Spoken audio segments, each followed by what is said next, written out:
এই বাঙালি জাতির শিক্ষক তারা কোরআন তেলাওয়াত করতে পারে না। আর কিভাবে বলবো আপনাদেরকে? তাদের হাতে জাতি করতেছে, এই জাতির কারিগর তারা, তারা কোরআন তেলাওয়াত করতে পারে না। এই শিক্ষার মূল উদ্দেশ্য দুনিয়া, দুনিয়া এবং দুনিয়া। ইকরা বিসমি রাব্বিকাল্লাযী খালাক, পড়ুন আপনার রবের নামে যিনি আপনাকে সৃষ্টি করেছেন। তাহলে শিক্ষা কাকে বলে?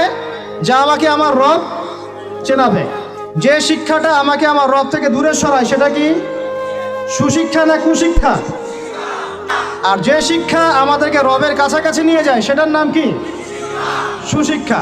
এখনকার আধুনিক বিশ্বের যে কোনো সাবজেক্ট আমি চ্যালেঞ্জ করতেছি, chemistry, physics, astrophysics, philosophy, political affairs, অর্থনীতি, ম্যাথামেটিক্স, সায়েন্স অ্যান্ড টেকনোলজি, যে কোনো সাবজেক্টের গোড়ায় আপনি যাবেন, আপনি ওই সোনালী যুগের কোনো না কোনো মনীষীকে খুঁজে পাবেন।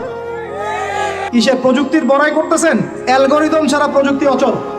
আপনি ল্যাপটপ খুলতে পারবেন না, টাইপ করতে পারবেন না। যে বইটা ইসলামের এগেনস্টে লিখেছেন ওই বইটা টাইপ করতে পারবেন না যদি অ্যালগোরিদম না থাকে। আর সেই অ্যালগোরিদম আবিষ্কার করেছেন একজন মুসলিম মনীষী। মেডিকেল সায়েন্সে যাবেন, মেডিকেল সায়েন্সের যত থিওরি আছে ইবনে সিনার বইয়ের উপর দাঁড়িয়ে আছে। এই যে আপনি ফিলোসফিক্যাল থটসের কথা বলেন, দার্শনিক মতবাদগুলোর কথা বলেন, আপনি ইমাম গাজ্জালির বাইরে যেতে পারবেন না। আমি ইবনে রুশদের বাইরে যেতে পারবো না। আপনি অ্যাস্ট্রোফিজিক্সের কথা বলেন, কেমিস্ট্রির কথা বলেন, জাবির ইবনে হাইয়ান ছাড়া কেমিস্ট্রি অচল। তোমরা এগুলো জানো না? জীববিজ্ঞান কি ইবনে সিনার থিওরির বাইরে যেতে পারবে? ম্যাথামেটিক্সে ওমর খৈয়ামের বাইরে যেতে পারবে? আল খাওয়ারিজমির বাইরে যেতে পারবে? ইবনে রুশদের বাইরে যেতে পারবে? এরকম বহু নাম বলতে থাকলে সারা রাত যাবে। এমন কোনো সাবজেক্ট নাই।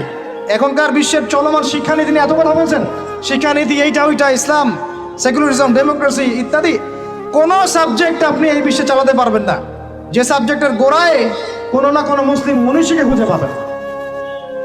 বিশ্বকে আমরা করে দিলাম এইভাবে 1-2 বছর নয়, প্রায় 1200 বছর। কত বছর?